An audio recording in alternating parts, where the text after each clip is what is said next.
మీ ఖమ్మం ప్రజల బాధలు మీకు వినబడతలేవా, కనబడతలేవా? మీరు టీవీలలో చూడట్లేదా? మీరు న్యూస్లలో చూడట్లేదా? అసలు మీరు వాళ్ళని పట్టించుకోవాలని అనుకోవట్లేదా? వాళ్ళు ఇల్లు మొత్తం కూల్చేసిర్రు. ఇల్లు కూల్చేసి వాళ్ళకు ఇల్లు ఆకిలి ఏది లేకుండా చేసిర్రు. చిమ్మ చీకట్ల పాములు కరుస్తుంటే, తేళ్ళు కరుస్తుంటే, పురుగుసి వస్తుంటే, వాళ్ళ కరెంటు లేక, నీళ్లు లేక, అన్నం లేక వాళ్ళు ఎంత అవస్థ పడుతుండ్రు మీకు కనిపిస్తలేదా? మీకు అసలు వాళ్ళ గురించి పట్టింపు లేదా? వాళ్ళు ఏమైనా ఏం కాదా? వాళ్ళ బాధలు, వాళ్ళ ఏడుపులు, వాళ్ళ శాపనార్థాలు మీకు ఆశీర్వాదాలలాగా మీరు ఫీల్ అవుతున్నారా?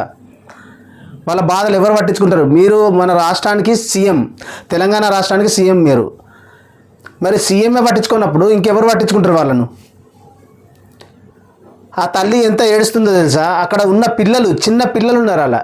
అక్కడ చిన్న పిల్లలు, ఆడవాళ్ళు, ముసలోళ్ళు అందరూ ఉన్నారు అక్కడ. అన్నం లేక మలమల మారుతారు అక్కడ వాళ్ళు. ఈ ఎండలకు వాళ్ళు ఎక్కడ ఉంటారు? నీడ లేదు, నిల్చుండడానికి కూడా నీడ లేదు అక్కడ వాళ్ళకు.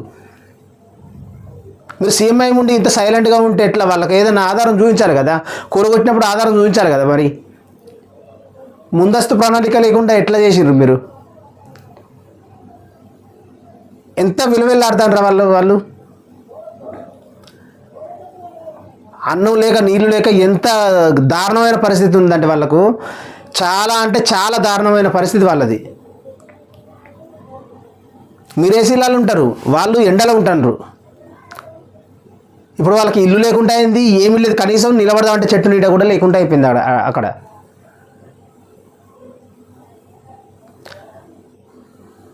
అసలు ఏం చేయాలో కూడా వాళ్ళకి దిక్కుతోచని పరిస్థితి వాళ్ళది.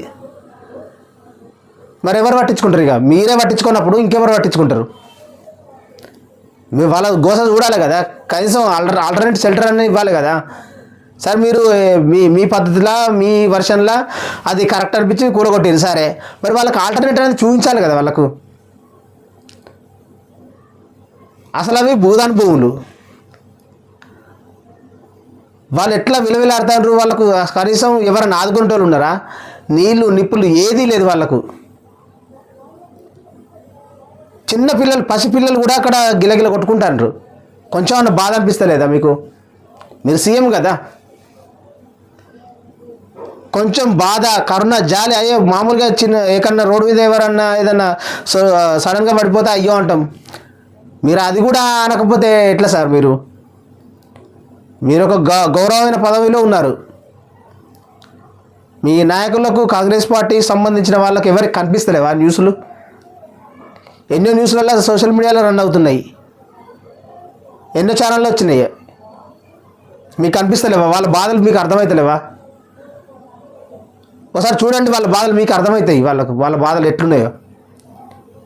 తిండి లేక ఎంత గొరగొర ఏడుస్తుండ్రు వాళ్ళు.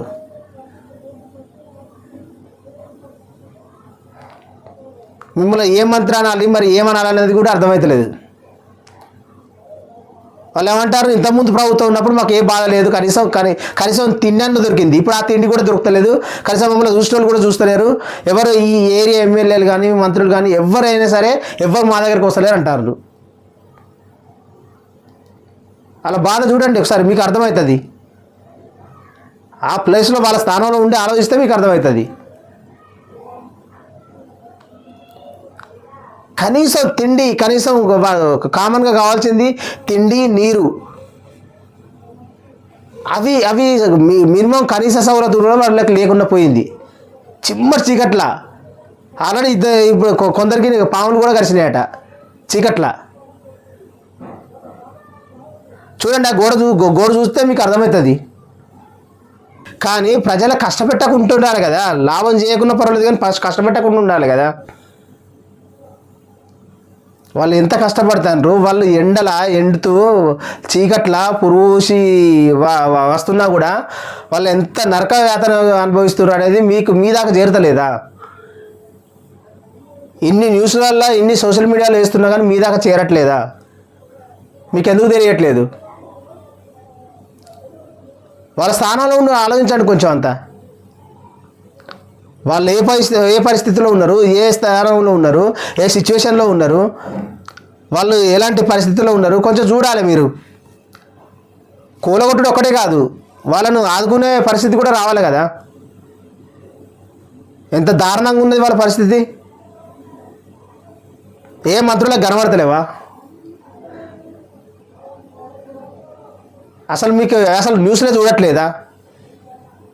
వాళ్ళ పరిస్థితి ఏంది? ఎవరు చూసుకుంటారు వాళ్ళను? ఒక రాష్ట్రానికి మంత్రి అన్నప్పుడు కనీసం మినిమం బాధ వచ్చిందని తెలిసితోనే పోయి చూడాలి కదా. మీకు తెలియట్లేదా? సోషల్ మీడియాలో కనిపించట్లేదా? ఫ్యూచర్ సిటీ అంటారు. ఫ్యూచర్ సిటీ విలేకరులకు ఇప్పటివరకు అక్రిడిటేషన్ కార్డ్సే ఇవ్వలేదు.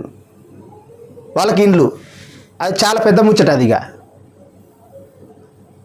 ఫ్యూచర్ సిటీ కోసం ఆలోచిస్తున్నారు మీరు. అక్కడ ఖమ్మం దగ్గర పబ్లిక్ ఎంత ఇబ్బంది పడతారు వాళ్ళు. నరకానికి స్పెల్లింగ్ చూస్తుండ్రు వాళ్ళు. ఫ్యూచర్ సిటీ మీద ఉన్న ఇంట్రెస్ట్ పబ్లిక్ ఇప్పుడు ప్రస్తుతం ఉన్న సమస్యను తీర్చడానికి ప్రయత్నం చేయండి మీరు. మీరు సీఎం కదా, సీఎం అన్నప్పుడు ఎన్ని చూసుకోవాలి. జిహెచ్ఎంసీ చెత్త ఎత్తలేరా అంటారు. జిహెచ్ఎంసీ చెత్త మీరు మున్సిపల్ మంత్రే కదా, అది మీదే కదా. మీకు వీలు కాకపోతే ఇంకున్నారు కదా, మిగతా వాళ్ళకి ఇవ్వాలి. మీకు వీలు కాకపోతే చెత్త ఎత్తలేరా అని చెప్పడం అనేది మీ విలువ తక్కువ కదా. మీకు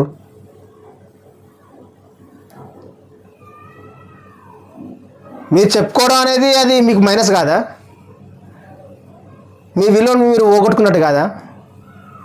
ఎత్తమంటారు అంటే మీ మాట అయినప్పుడు ఇంకెవరి మాట వింటారు వాళ్ళు? రకరకాలుగా చెప్తుండ్రు మీరైతే.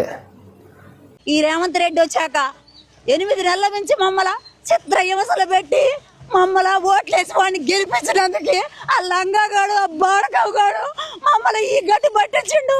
ప్రభుత్వం అంటే మేము మంచిగా అన్న అంటే అన్నలు అందరూ బాగా చేస్తారు అనుకున్నావు, కానీ ఇంత మోసపోతుంది అనుకోలేదు. ఈ మంత్రుల మీద మాయగత్తరు కూడా మా కొడుకులకి ఇల్లు లేక ఒక్క పాతోళ్ళు ఒక్క ఇల్లు ఉంటే 2 కొడుకులు ఉంటే ఇబ్బంది పడుతున్నాం అని మేము ఎక్కడికి వచ్చి ఈ ఇల్లు ఇస్తే 4 నెలలు ఆడ మా గవర్నమెంట్ హాస్పిటల్ పక్కన కిరాయి ఎక్కువైతుందని ఆ నుంచి రోటీ నగర్ వచ్చి 3 సంవత్సరాలు తొరకోళ్ళు ఇంట్లో కిరాయికుండి గవర్నమెంట్ రోటీ నగర్లో పోలీస్ స్టేషన్ వెనకాల కూరగాయలు అమ్ముకున్న కొత్త మార్కెట్ పెడితే ఆ నుంచి ఎడెత్తారు ప్లాట్లు అంటే ఏడకొచ్చినాక మమ్మల్ని ఇప్పుడు 8 నెలల నుంచి చిత్ర హింసలు పెడుతున్నారు. కేసీఆర్ ప్రభుత్వంలో అంట కాలేదయ్యా, ఎంత ఘోరం లేదయ్యా. ఇప్పుడు ఈ మంత్రులే ఈ చిన్న పిల్లలు వేసుకొని ఈ పాములలో తేళ్లలో కరెంటు లేక ఈ మామూలు సోలార్లు చిన్నవి 500 ఇస్తే ఒక సోలార్ లైట్ వెలిగేది వస్తుంది. ఆ లైట్లు పెట్టుకొని చీకట్లో ఉంటున్నావయ్యా. 4-5 పాము గరిచింది పాము గరిచింది. నన్ను అయితే కుక్క కూడా గరిచి తేలు గరిస్తే ఇగో సూది లేపించుకుంటాను. చీకట్లు ఏడిపోతుంటే ఏమవుతుందో తెలవట్లే. మా గవర్నమెంట్ చేశారు ఈ 3 మంత్రులు. ఇలా కడుపుల గాను ఇలా నాశనం గాను మాకు ఇల్లు లేకుండా చేశారు. ఇత్తరేమనుకున్నాం, ఇత్తర పట్టాలు ఇత్తరేమంటే భద్రం చేసిపోయారు ఈ మంత్రులు. మేము ముండలు పోసినట్టు వాళ్ళ పిల్లలు ఇట్లా చేస్తారయ్యా. ఈ దేశం ఎట్లయింది అనుకోలే. మాకు చేతి గుర్తు కొట్టేస్తే ఎంత చారటి చెక్కేస్తారో ఇల్లు కట్టేస్తారో అన్న ఆలోచనతో మేము ఇట్లా చేసినాం. కానీ ఇంత ఘోరం ప్రభుత్వం. నా పిల్లగాడైతే నిన్న నా ఇల్లు గొలగొట్టకడే మా నాయనమ్మ చచ్చిపోతే ఆడుతున్నా మనోడు, నా మనోడు ఆడుతున్నా నా ఇల్లు గొలగొట్టారయ్యా. ఇల్లు ఇస్తారు ఇళ్ళ చోటు అంటే ఇల్లు ఇచ్చారు. వాళ్ళు ఇస్తే ఇళ్ళ చోటు వాళ్ళు ఇస్తే మాకు ఇల్లు ఏడెత్తడేమో అనుకోని వీళ్ళందరికి 3 మంత్రులు పోటీలు పడి కాంగ్రెస్ లో ఉంటే ఓట్లు వేస్తే మాకు ఇల్లు ఇస్తారని అనుకున్నాం. కానీ మాకు గొంతులు పోతారు అనుకోలేదయ్యా. మేము మాకు మంచి నీళ్ళు కూడా లేకుండా ఒక్కసారి కూడా అలా మేము పోతే కొత్త గొడవలో మీటింగ్ పెడితే ఏడు నుంచి పత్రికలు మేము రాసుకున్న కాగితాలు తీసుకుపోయాను. ఆడ తీసుకున్నారు, సొంతం చేస్తామన్నారు. వైరాలో పెడితే అడిగిపోయారు. కొత్త కూడా కొండపల్లిలో పెడితే అడిగిపోయారు. ఆడ కూడా సొంతం చేద్దామంటారు, కాగితాలు తీసి చెత్తపుట్టలు వేస్తున్నారు. మరి మొన్న ఈ మధ్యన తుమ్మలనాగేశ్వరరావు మీటింగ్ పెడితే ఆడిగిపోతే దొడ్డి పెద్ద దారి వచ్చి మమ్మల్ని చూసి దొడ్డి దారి తారి పక్కకు పోయిడు. బయటికి వెళ్ళి ఇంకా రావట్లేదు అంటే ఆడుండి మీకు మంత్రి పారిపోయాడు అని చెప్పారు.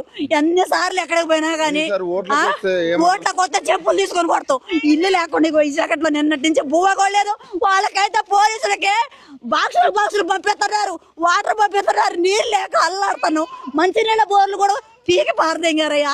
మా గతులు ఎట్ట చేశారు మా పిల్లల్ని పెట్టుకొని అరిగోసలు పడుతున్నా మేము. ఏందయ్యా మా కరము, మమ్మల్ని ఎట్ట చేస్తారయ్యా ఈ ప్రభుత్వాలు ఏం చేస్తారు. ఇప్పుడు పోయి అల్లం ఉండమంటే బొచ్చలన్నీ అల్లకేసుకొని పోతే మీరు బొచ్చలు ఎడక తేవద్దని నా కొడుకుని ఆటో ఆడబెట్టి ఆఫ్ చేశారంట అయ్యా. నిన్నటి నుంచి బొచ్చలు చదువుకుందామంటే ఈ గోల కొడతారా ఈ గోల కొడతారా ఆ టెన్షన్ తో నాకు జ్వరం వచ్చింది. నా కొడుకు ఎంత ఆడుతాడు, నాకు ఇల్లు లేదమ్మా. నాకు ఇద్దరు కొడుకులు అయితే ఒక కొడుకు ఒక కొంట ఉంటే అలా ఇల్లు కట్టి ఎడకొచ్చి మా కొడుకు సంపాదించుదాం, నా కొడుకు ఏదో ఉడుకో ఒకడికి అనుకున్నా. ఎంత ఘోరం చేస్తుంది ఈ ప్రభుత్వం అనుకోలేదు. నిన్నటి నుంచి మాకు మంచినీళ్ళు లేవు, పొద్దున పోయి పోలీసు వాళ్ళు అన్నామా వాళ్ళు టిఫిన్లు చేస్తుంటే అడుక్కున్నా కానీ పెట్టలేదయ్యా. అడుక్కున్నా కానీ టిఫిన్ పెట్టలేదయ్యా పోలీసు వాళ్ళు. మా కడుపులో అన్నం లేదు, నీళ్ళు లేవు.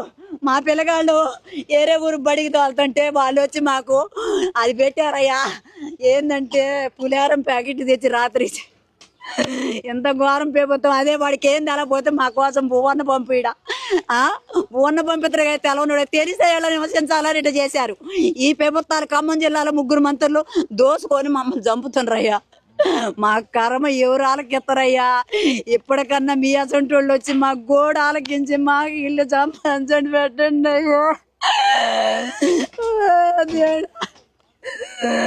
నా కొడుకు ఆటో సామాన్ వేసుకొని అడిగిపోతే సామాన్ దించొద్దంటే మాకు ఇల్లు లేదు అడిగిపోవాలని అంట. ఎంత మడి కూడా సామాన్ దించలేదండి. నేనేం చేశారయ్యా.